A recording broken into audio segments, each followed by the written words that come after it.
Mis amados, Dios los bendiga. Mi nombre es Josué Galván Bautista.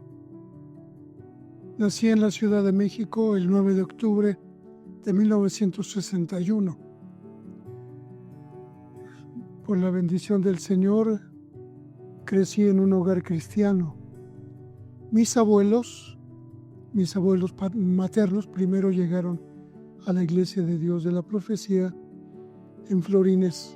Entonces estaba la iglesia ubicada en el número 16 y luego cambió para el número 14.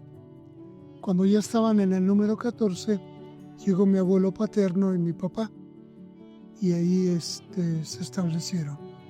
Mis abuelos maternos vienen de Asambleas de Dios y mi papá, provienen del MIEPI, Movimiento de Iglesias Evangélicas Pentecostés Independiente. Y ahí llegaron, ahí se conocieron mis papás, ahí se casaron, ahí nací, ahí crecí por la gracia y la bendición del Señor. Tuve un encuentro personal con el Señor en noviembre de 1975. Realmente mi testimonio en esos años yo me sentía desubicado o un tanto fuera de contexto, debido a que ¿cuáles eran los testimonios de esa época? Nicky Cruz, La Cruz y el Puñal, Sonia Arguerzoni, Traficantes de Dios, y esos testimonios de esa época que eran impactantes y que han trascendido a generaciones. Pero como yo nací en un hogar cristiano, como yo crecí en la escuela dominical, como yo crecí en las actividades de la iglesia, pues yo no tenía algo así relevante que decir cuando hablar de mi testimonio, decir, Cristo me alcanzó. Porque, pues bueno, por la gracia de Dios, pues hasta el día de hoy no he probado alcohol, no he probado el tabaco y esas cosas. Obviamente igual mi lenguaje fue permeado en un hogar cristiano y igual, pues no. Y me sentía, cuando me decían, vas a dar tu testimonio, no sabía exactamente qué decir. Pero lo cierto es que personas como yo también necesitamos de Cristo, también. Personas como yo también necesitamos un encuentro personal con el Creador. Sí, Él vino a mi vida, me cambió, me transformó. Y fue una velada de oración. El pastor, el hermano Dorantes, entonces, allí en Florines, tuvo la inspiración de hacer veladas de oración cada viernes, con un propósito de que por lo menos uno fuera bautizado con el Espíritu Santo. Y fue una noche de esas que el Señor tocó mi vida y pude hablar en lenguas. Y hasta el día de hoy me da la bendición de poder hablar en lenguas hasta hoy. Eso no ha cambiado, no ha cesado. Y gracias a Dios por el ministerio del hermano Dorantes, Dios lo bendiga. Y el ministerio de algunos otros hermanos que ahí me apoyaron en mi crecimiento cristiano. Bajé a las aguas del bautismo el 25 de enero de 1976 y ya van a ser, o ya fueron 50 años. Bendito sea Dios, que su gracia me ha sostenido hasta hoy. Y sigo disfrutando de la presencia del Dios Todopoderoso. Gracias a Dios. Y así empezó mi vida cristiana. Así empezaron mis primeros pasos para el servicio del Señor. Ahí fue.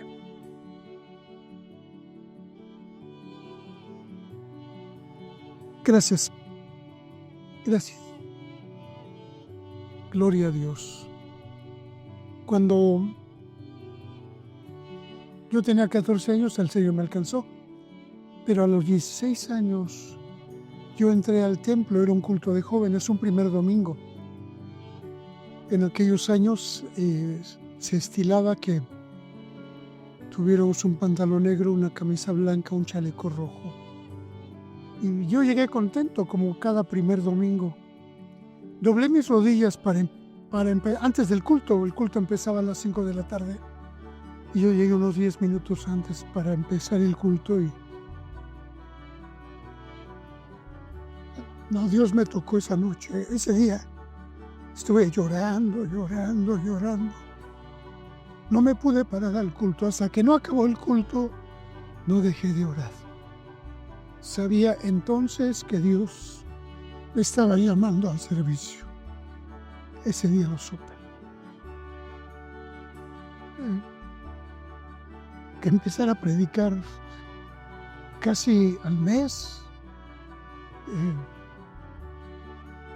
que serían 5 o 10 minutos predicando, y luego hice el llamado al altar y 2 almas vinieron. Supe entonces que Dios estaba ahí y que no era ni mi elocuencia ni mis palabras, era la gracia de Dios que acompaña a un llamado. Así que cada vez que voy a predicar o voy a enseñar, le pido a Dios: Señor, estoy en tu presencia, dame la gracia de que tu presencia nunca se aparte de mí cuando yo pueda predicar o enseñar, cuando pueda testificarle a otro, que yo sienta otra vez tu presencia para seguir predicando. Ese fue mi llamado al servicio. Así empecé a esa edad a predicar hasta el día de hoy, que en su bondad mi Señor me permite esa gracia de seguir predicando su palabra.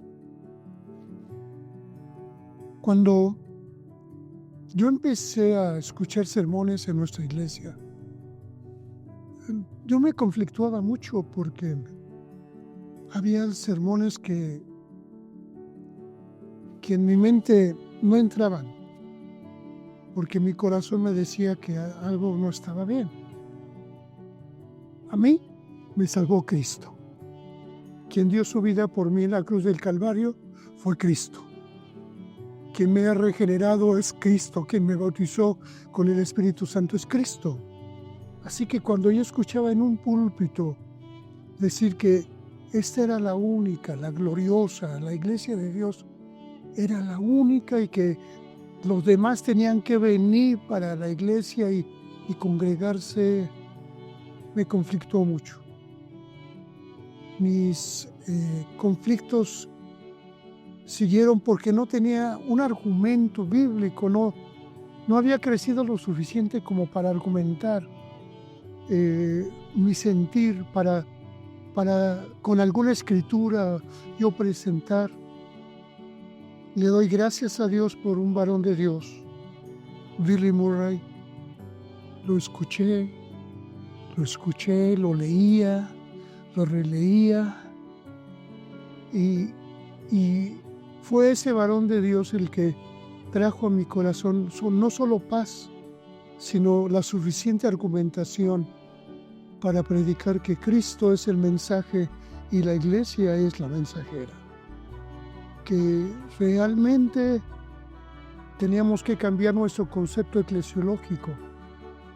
Obviamente eso llegó hasta el año 2000 y nuestra asamblea del año 2000 presentó el concepto eclesiológico que hoy tenemos. Hoy creemos que para ser miembro de la Iglesia de Dios se necesita una experiencia de salvación.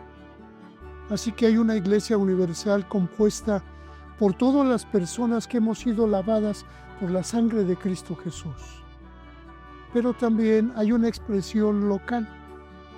Yo soy miembro de una iglesia local a través de un pacto. Y esa expresión eclesiológica de 2000 que vino a nuestra iglesia me dio toda la tranquilidad y la paz con la que hoy puedo predicar. Hoy tengo más argumentación, hoy tengo más conocimiento de la Sagrada Escritura. Además, Dios me ha permitido en la iglesia tomar todos los cursos, desde el Instituto de Entrenamiento Bíblico, primero, segundo, tercero, el curso avanzado, el curso fundamental, el de fundamentos, el curso de fundamentos. Y cuando hay un curso voy y lo tomo, ahí estoy. Pero aparte de eso, en el año 90 tuve una inquietud. Bueno, fue desde antes, fue desde el 84 que me animé a ir a un lugar que no era la Iglesia de Dios y tomar un curso en el Ministerio Red. Ahí fue el primer curso fuera de nuestra iglesia que yo tomé. Y escuché y vi personas que dije, ellos son buenos cristianos y son excelentes maestros. Y desde ahí empecé a buscar. Y he tenido, gracias a Dios, maestros presbiterianos, luteranos, metodistas, adventistas y hasta... yo digo que casi tienen una tendencia católica, pero ahí estoy. O sea, no me cierro, nunca me he cerrado. He abierto mi corazón y mi mente. Y eso me ha dado a mí una visión clara de que esta es mi iglesia. De que tengo doctrina, de que tengo principios bíblicos, de que tengo argumentación bíblica para poderla defender. Y yo la amo y la defiendo con argumentación bíblica porque, como dijo Martín Lutero en la Dieta de Worms, mi conciencia está atada a la Sagrada Escritura y no puedo de ninguna manera quitar la Sagrada Escritura ni de mi corazón ni de mi mente. Ahí está arraigada. Y eso me ha dado una visión actual de cómo está nuestra iglesia, de hacer las comparaciones. Cuando yo estudiaba en el IEB, por ejemplo, que se hablaba de la salvación, conversión, arrepentimiento, nuevo nacimiento, regeneración. Y estos 5 pasos que teníamos del proceso de salvación, que ahora ha cambiado, ahora ya no es convicción. Como tenemos la teología wesleyana, pues ahora hay la gracia previente. Pero al final es exactamente lo mismo. El concepto que me dieron en el Instituto de Entrenamiento Bíblico no ha cambiado y hasta hoy, aunque se hable de la teología wesleyana, primero fue la arminiana, luego la wesleyana y luego la pentecostal clásica. Y yo sigo ahí, bendito sea el nombre del Señor. Me ha dado toda la argumentación para poder decir, esta es mi iglesia. La amo, tiene su identidad, tiene sus características propias, tiene su doctrina firme, sana, bíblica, no se cierra nunca a decir no estamos en error. Siempre se ha dicho, la asamblea se puede equivocar y vamos nosotros caminando a la luz de la Sagrada Escritura. La Iglesia de Dios de la Profecía ha tenido varones importantes y fundamentales en su desarrollo en México. El supervisor nacional que más tiempo ha durado, que más años ha estado, es el hermano Salomón Hernández. El hermano Salomón estuvo 20 años como supervisor nacional. 20 años. En las diferentes administraciones, porque primero fue un país, una sola administración, luego fue México Norte, México Sur, luego 3 territorios, luego 4 territorios, y hasta que hubo 4 territorios y se unificó en uno, en el 83 con el hermano Carmona. Hasta ese momento el hermano Salomón Hernández dejó de ser el supervisor, pero de ahí para atrás. Ahora, el hermano fue la pieza fundamental en México Centro, porque primero lanzó un programa, Operación Antioquía. Nos llevó a un estudio de la iglesia en Antioquía que el Espíritu Santo vino y dijo: apártenme a Pablo y a Bernabé, porque tengo una obra especial. Y lanzó el programa de misiones nacionales con esa visión. Entonces había 10 capitales de nuestros estados que no tenían iglesia. Y lanzó un reto. Recuerdo esa convención, con su corazón compungido. Él dijo: he estado orando y no me salen palabras. Solo México, México, México. Y de ahí nació un programa por Operación Antioquía y luego migró a Operación Berea. Pero en Operación Antioquía Dios empezó a llamar. De Puebla, por ejemplo, llamó para que se estableciera la iglesia en Colima. De Puebla salió el hermano Jorge y se fue para... La idea era Monterrey, porque la idea eran las capitales. Claro que ahora está la iglesia,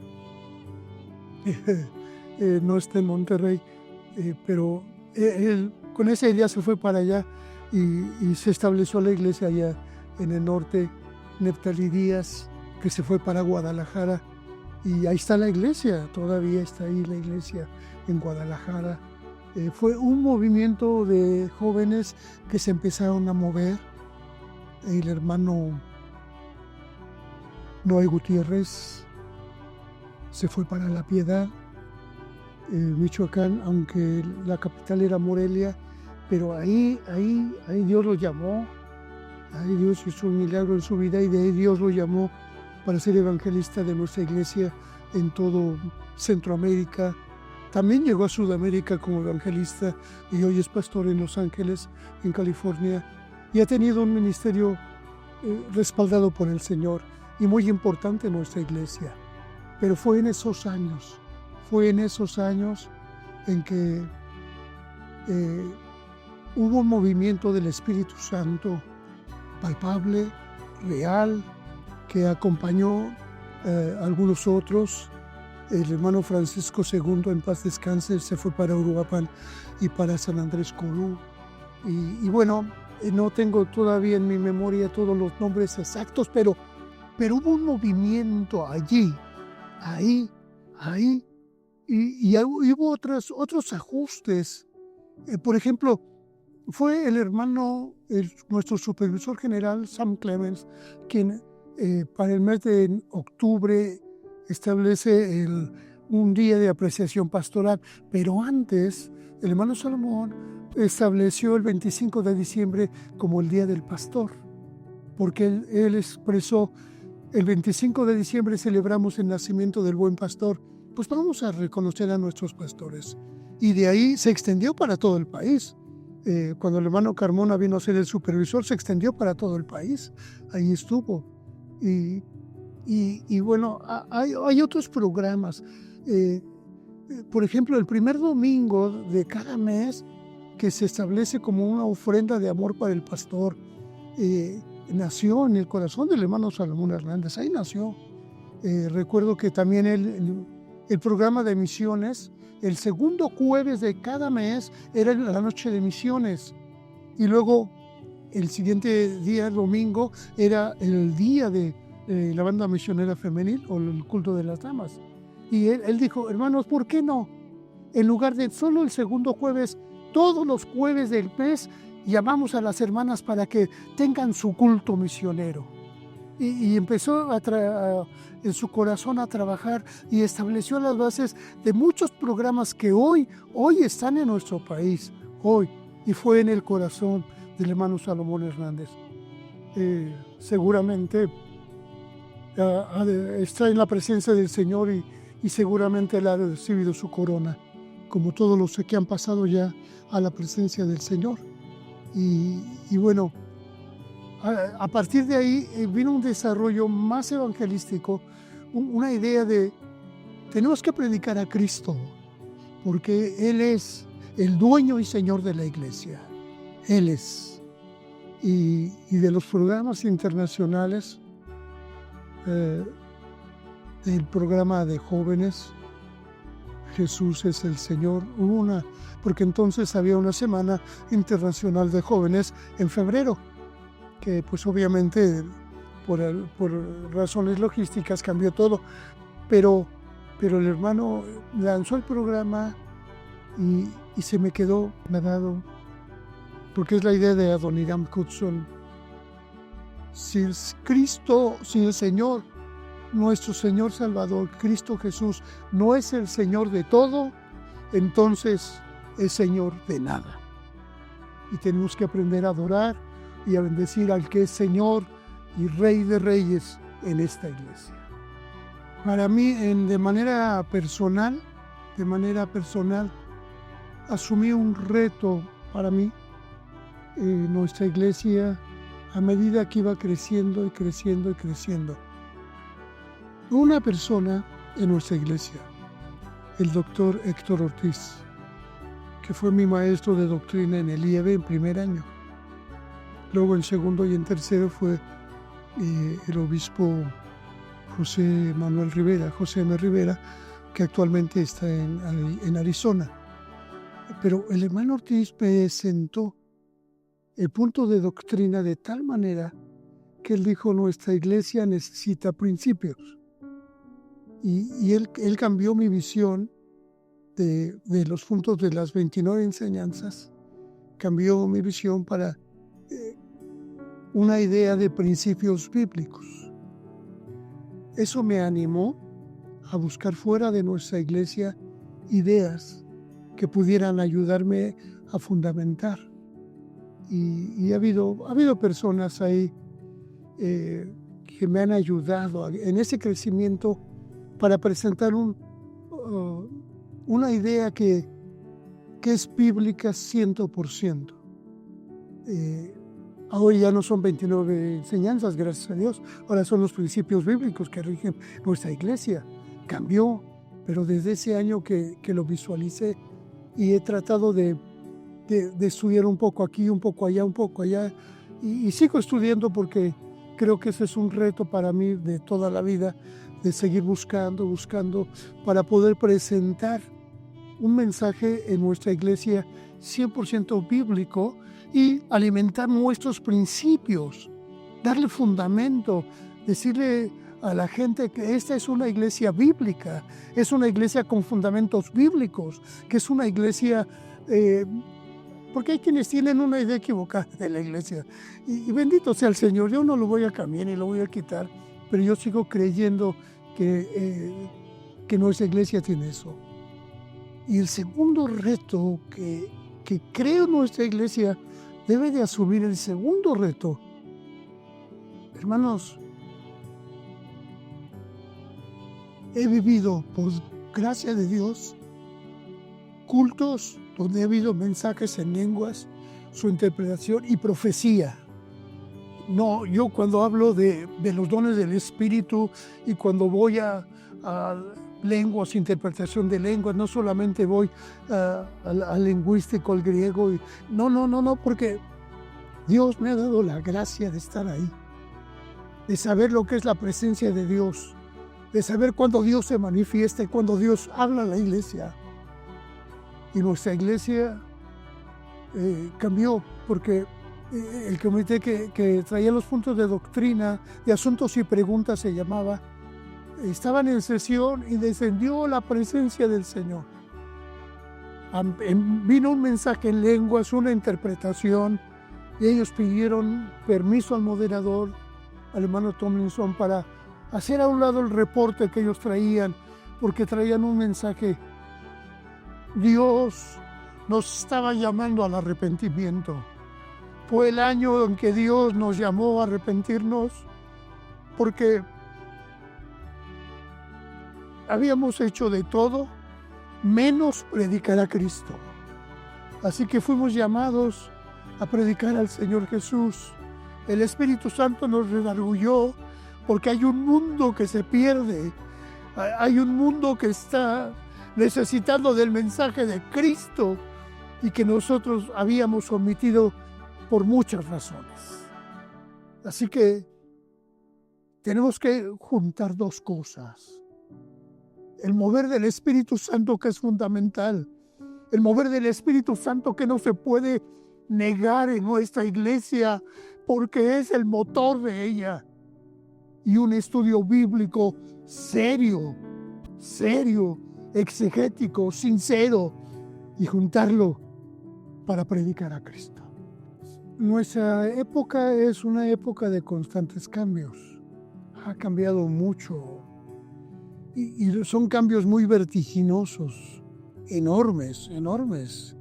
¿Quién iba a pensar en los años 90 o en el año 2000 que iba a cambiar tanto la manera de predicar el Evangelio, que nosotros pudiéramos ya tener acceso a otras cosas? Pero al mismo tiempo,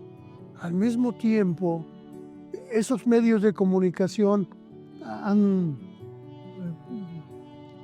hecho un ambiente muy raro, han enrarecido el ambiente con ideas de aquí, ideas de allá, ideas de allá.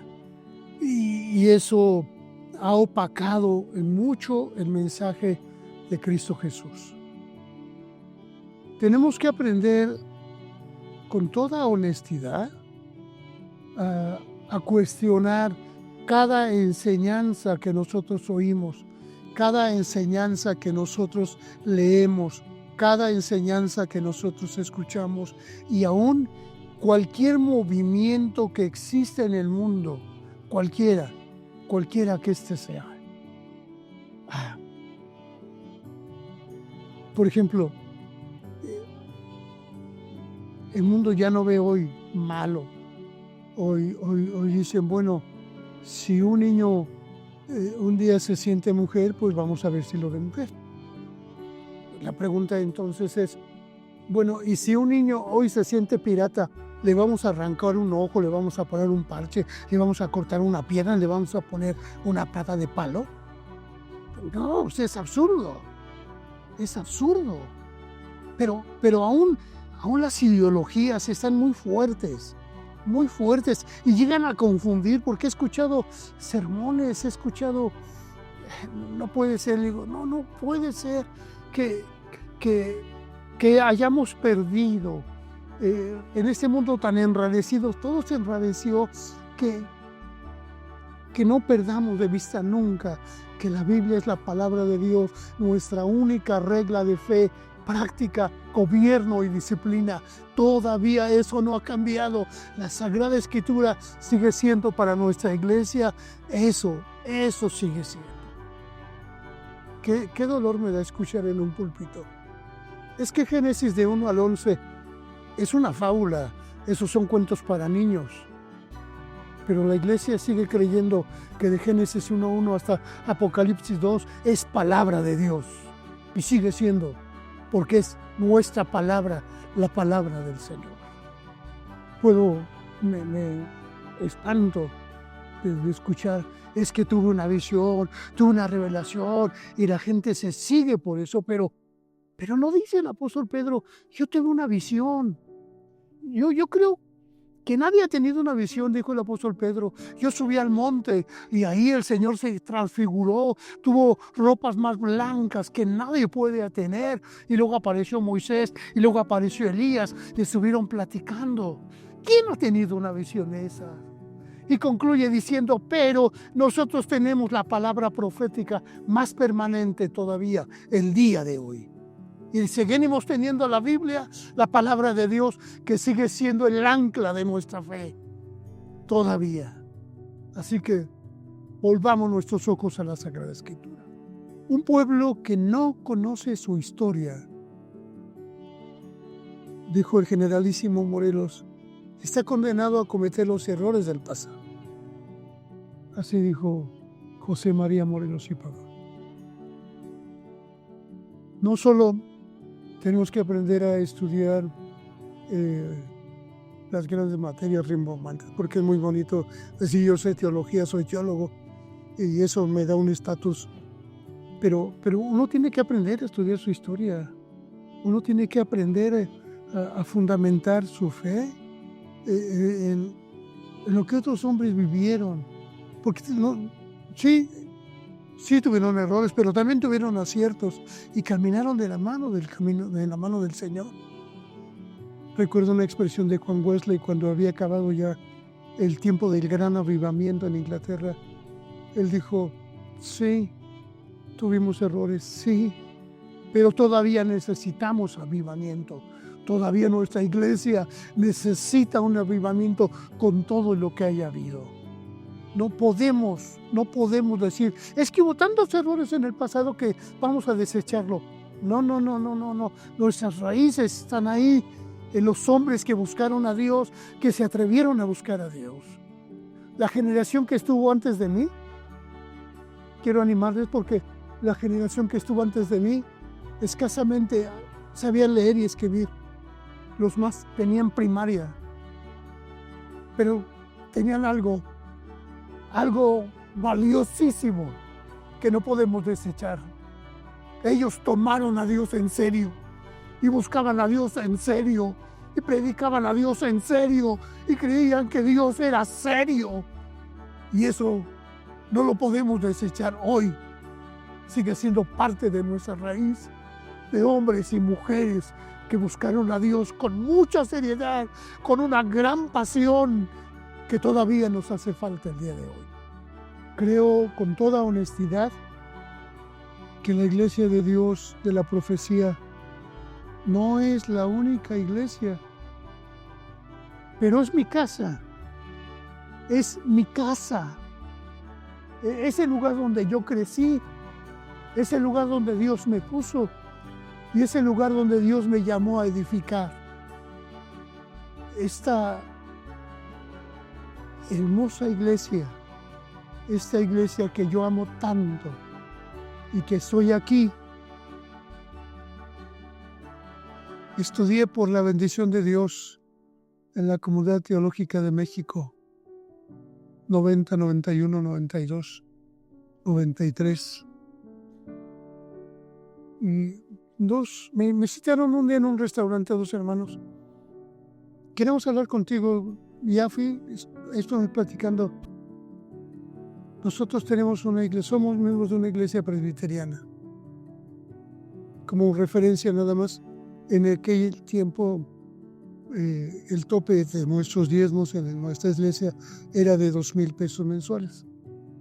Ellos me dijeron, somos miembros de una iglesia presbiteriana, nosotros te hemos visto